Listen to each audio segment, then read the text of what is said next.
धुळ्यात सुमारे 250 ते 300 प्रशिक्षित पोलिसांना विषबाधा झालेली आहे। पोलीस प्रशिक्षण केंद्रातील ही घटना आहे।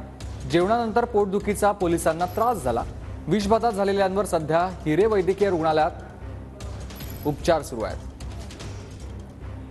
धुळे शहरात असलेल्या पोलीस प्रशिक्षण केंद्रामध्ये जे प्रशिक्षणार्थी आलेले पोलीस आहेत त्यांना विषबाधा झाली आहे। आपण बघू शकतो की या ठिकाणी जे पोलीस प्रशिक्षणार्थी आहे सुमारे 250 ते 300 पोलीस प्रशिक्षणार्थी यांनी सायंकाळचं जेवण केलं आणि त्यानंतर त्यांना विषबाधा झाल्याचा प्रकार समोर आलेला आहे। या ठिकाणी 200 ते 250 पोलीस प्रशिक्षणार्थी जे आहेत त्यांना आता या ठिकाणी जे हिरे वैद्यकीय महाविद्यालय आहे त्या ठिकाणी त्यांना उपचारार्थ दाखल करण्यात आलं आहे।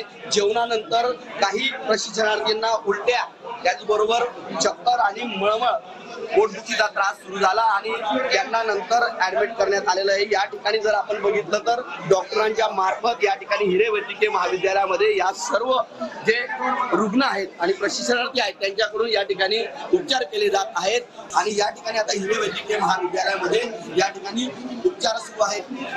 काही जणांची प्रकृती स्थिर आहे, इतरांना सलाईनचे डोस दिले जात आहेत आणि हिरे वैद्यकीय महाविद्यालयाच्या वतीने पूर्णपणे या ठिकाणी या सर्व जे प्रशिक्षणार्थी आहेत यांना उपचार केले जात आहेत। मनीष माधुरे, TV9 मराठी, धुळे।